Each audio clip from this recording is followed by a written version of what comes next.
Yo, what's going on, everybody? It's Lord Zelko here with another video. As you can see, I haven't uploaded in like a week, and I went up like 40 subs, so like I want to thank y'all for that. But back to y'all, what? This is a Naruto fanfic reading. A fairy in Naruto. This is not my fanfiction. I'm going to link. I'm going to link this full story in the description below. Now, but join my Discord server along with Sis Discord server. It doesn't really matter. But here we go.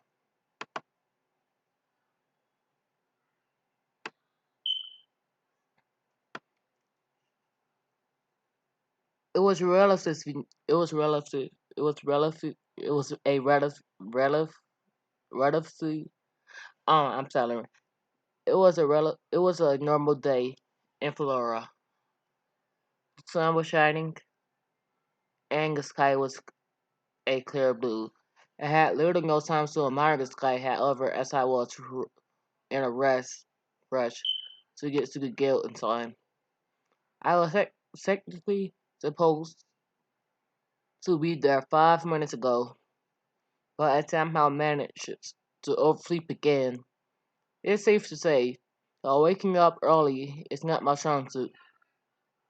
My eyes brightened as I finally saw the fairy sale building in the distance and ran a bit harder, pacing lightly. I swift walked through the door with a muffled scream. I quickly ducked down to avoid getting hit by a dinner plate. Ah yes, home sweet home. You see, I was part of the infamous Wizard Guild fairy tale. We're known to the country for having some strongest magic out there,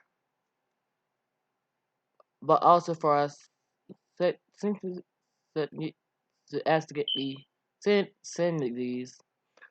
This is good for me because I decided a lot.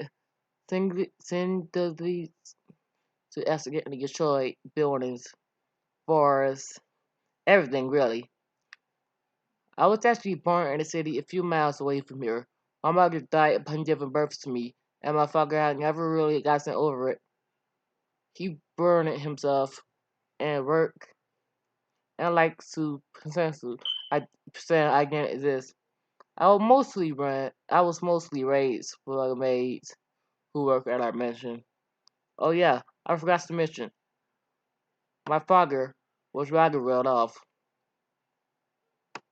When I was 10, I decided I had enough. I left Richard mansion. Being only 10 years old, although young Nave, young Nave haven't had really thought about it, thought about where to go. So I ended up wandering around for a while, so I came across a person very dear to me, Nasu Jack knew, a fairy tale mage. We brought me to guild with him, a guild I ended up joining, a guild that ended up being being home. Today, I was going on a mission with Natsu, Lucy, and Wendy. Lucy Harfilia was a kind, blonde, celestial mage. She liked me joining Guild when she was happy to run into Natsu. She and I quickly became quick, quickly became friends. I get plenty of matches together. Wendy Marvel, to join a guild after me. She's the freest, cutest girl you'll ever meet. As we was both dragon flares, we was office trained and even lived in the same dorm. I guess you could say that she's my best friend. The mission we're doing today is supposed to be a, be a fairly easy mission. We have to go and destroy some creatures resident inside a lake that was terrorizing the locations for fairy tale standards. This is a pretty standard mission. Are we there yet? We've been walking since forever. We should be there now, Lucy lied. We have been walking through the forest for the past 2 hours. It was a sunny day, so a little thick or dozen were the ground were. The light was able to get through the highest champions, all in the forest looked serene. I have always found nature to be rather calming to the mind. This usual lack of human noise and the sound of various animals doing their thing never failed to calm me down. Well, we bring our own loot sound. I can sense the lake nearby, I replied freely. After a few more minutes of walking, we finally got to the reserve, reserving mission location. It was relatively small lake in the middle of a clearing in the forest. The clear Rudy rippled slightly in the soft wind. I faked my face with my hand and I let out a rageful sign. The ragger was warm and the air was softening. Softening. Hmm. Feet trickled down. He made feet trickled down my back from my legs. Long walk we took. It was already hot, but having left the shadows of the trees and having to stand out in the sun was exhilarating. I started ignoring all the cold water before forced back, focusing, focusing back on the mission. Focusing, focusing, focusing. Oh my god, how am I sounding? Well, let's get your super fish mushers and make some grilled fish, Nasu said, grunting, while fire was already gargling inside his mouth. Wait, Nasu, don't, I said. Fire, don't, I shouted. Fire Dragon Roar! I'm not doing it ever again. I couldn't resist the urge to roll my eyes and simulate reckless behavior. A large stream of flames was shot out inside its mouth of Seal Lake. Team started forming, which only angered the fish like monsters, causing them to jump out of the water toward our small group. The fish looked creature has to be at least 10 meter cells, had at least 10 meter cells. They visually resembled a shark with a smooth brace can and pointy teeth. That could not be about by trained humans. They had a set of grill on their necks, but seemed to be capable to breathe out the water as well. Not so, you idiot. Several people screamed at Natsu while quickly running to a safe place. While walking here, Lucy and I actually spent some time coming up with the plan. I actually spent, oh my god, Lucy and I actually spent time coming up with a plan to save, to save their, to save, to safely lure the creatures out of the lake and subdue them. This plan, however, did not include Natsu dropping straight into battle, so there goes that. And then, what were we even thinking? Natsu always tended to be a bit more rash with his actions, usually doing something before dating, and the consequences, to our great annoyance usually. Gate of bill, gate of the bill, I opened free. Sure, Lucy shame as she. Gate of the bull, I opened thee. As it's gate of a golden bull, open. Lucy shame as she panicked. Wild spirits appear in a flash of light. Cyrus was often was Cyrus was one of the Sheriff's Zodiac spirits, and his appearance was that of a humanoid bull who chose to wield an axe. I was not particular a fan of him, of him, as he was a pervert. Cyrus, please step us kills those fish things, she ordered, while still trying to say it and her hiding place, which was behind a regular tree. The bull immediately sprang into action, stormed towards one of the track-like creatures. He flung his axe down, or its tail, but its dirty skin was too hard,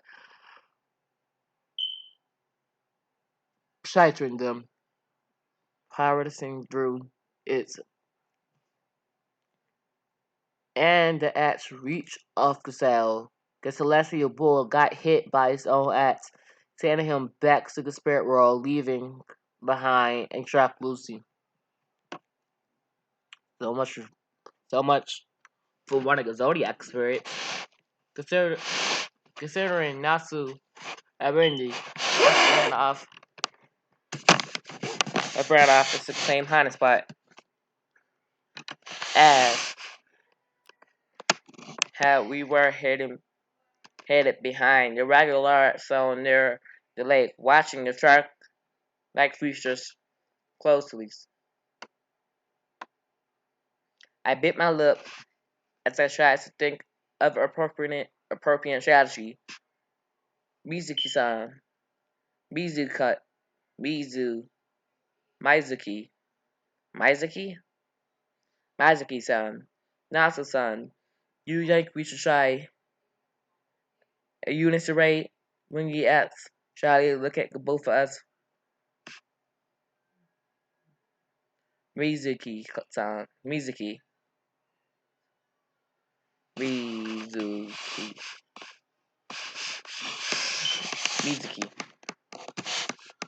Mizuki.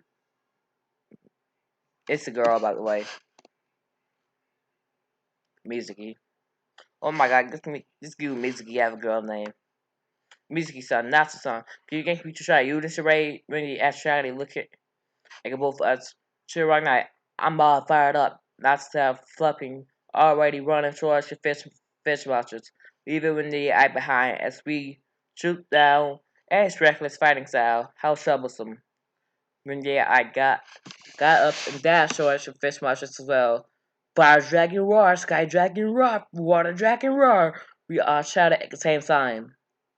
A big constant beam concerning of water, air, and fire was shot towards the fish watchers, effectively knocking them out. Well, that was easy. We did it, Mizuki-san. Natsuko Migi said proudly as well as as we all high-fived each other.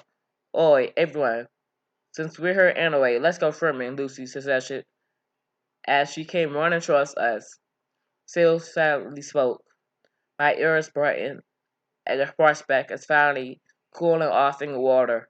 Sure sounds like a great plan, Natsu said, already stripped down to his boxers and jumping into the lake. Were we all freezing drop and shards?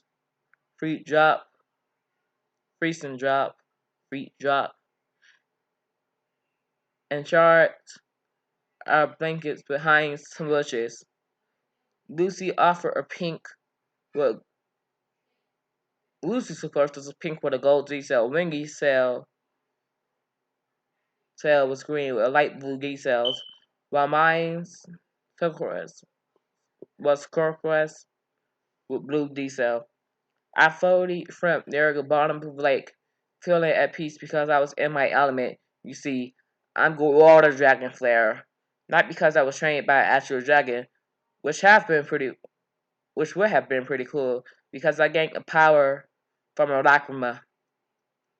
The same way Lossus became a dragon flare, I had the ability to breathe underwater since I'm the water dragon flare, and it has its perks.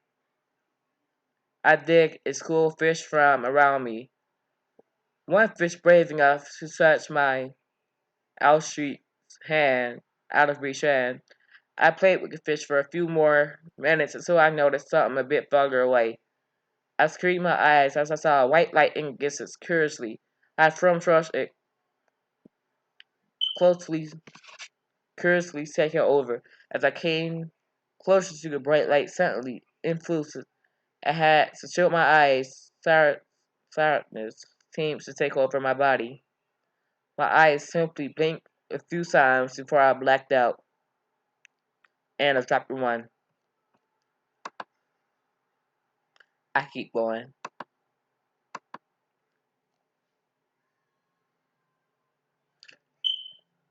Beginning of chapter 2. Hurry up! We're almost back at the village, and I'm hungry. Hello. Hello. My current teammate sat eager to get back to Konoha, so he could finally Kakashi point of view. Finally get Bill. I sighed and grabbed a green apple from my bag, freely threw it, and said, I smirked at the apple, hit the target. Hero managed to finally grab the apple and mumble, and thank you before devouring it. We just returned from a mission of the Land of Lightning, and we were almost back in Konoha after a long Sasuke journey. We had to eliminate a group of rogues that was guaranteed to a, to flatter a small village. It was a quite easy mission. The rogues weren't very skilled. They barely journaling level. So we were able to take them out rather quickly. The only downside to the mission is that we would suck with Hero, a blue-haired man who couldn't even keep his mouth shut if it meant saying if it meant saving his life, was constantly complaining about how hungry he was. Hey, what was that light over there? He suddenly asked me, pointing. A bright trace of light seems to come about 50 meters east from us. I furrowed my eye towards the light, attempting to see what the mysterious light was coming from. I don't know. Let's go investigate. It just came there to the village. I responded and started dashing rapidly through the trees toward to the bright light. The closer we got, the brighter the light seemed to get. We arrived at a small clearing in the forest with a blue lake. He became almost unbearable, to which I had to shield my eyes as well with my arms. While I opened my eyes again, the light was gone, and in the middle of the cloudy lake, a person on their back seemed unconscious. Hero and I exchanged a look before I decided to approach carefully. For all we knew, this could be a trap. As we neared her, I was able to determine some more details. Okay, sorry. The person was in fact a young girl. I had to guess maybe 11 or 12 years old. She had long, straight white hair, got locked briefly around her head, in sorts of wild hollow,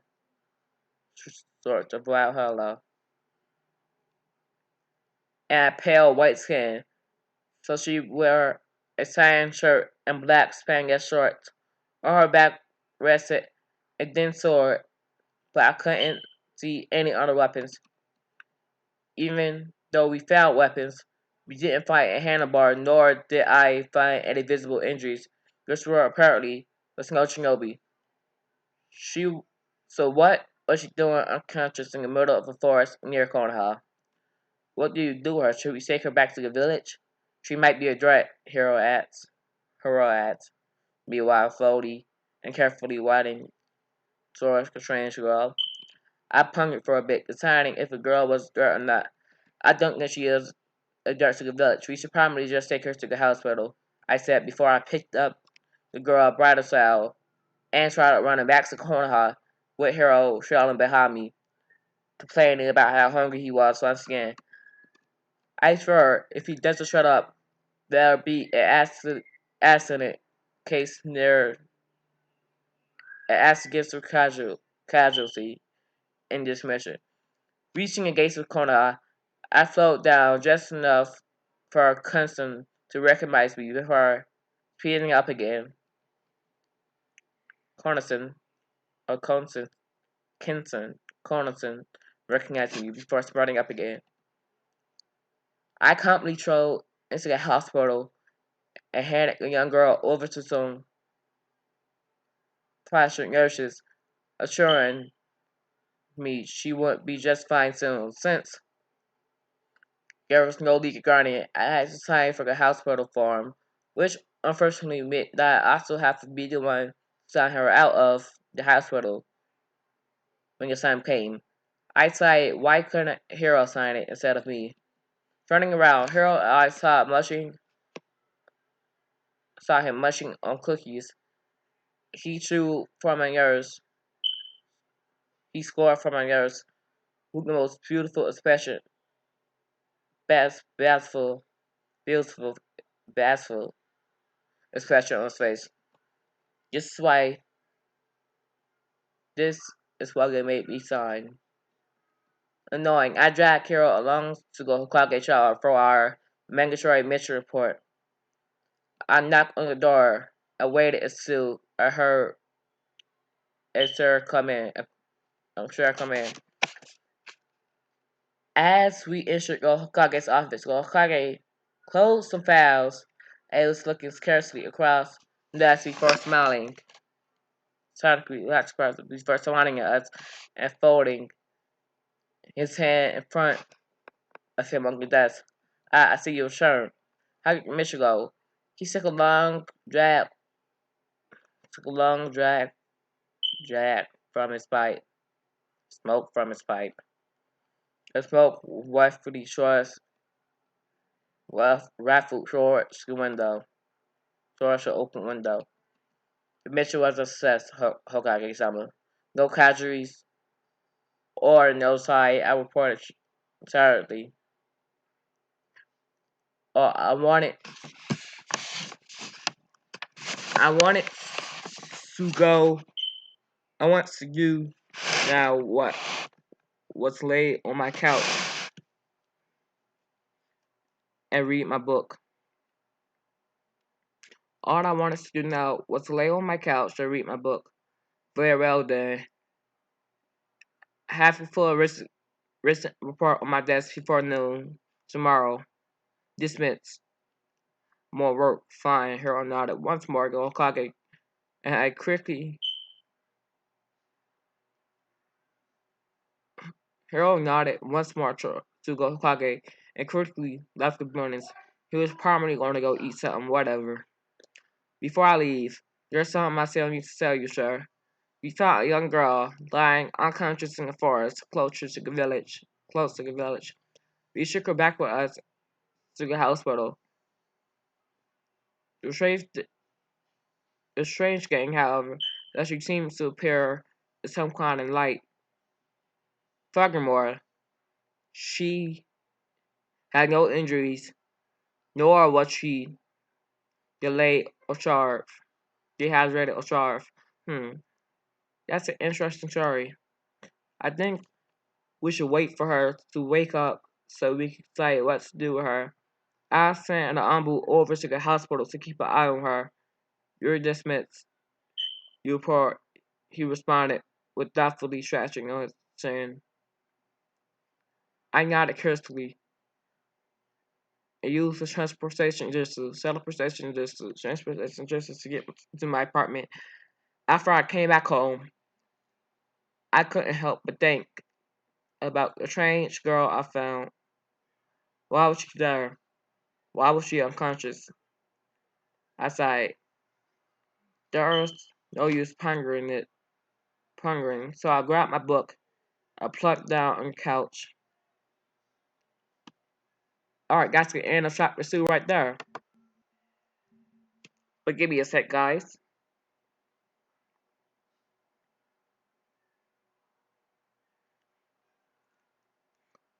Okay.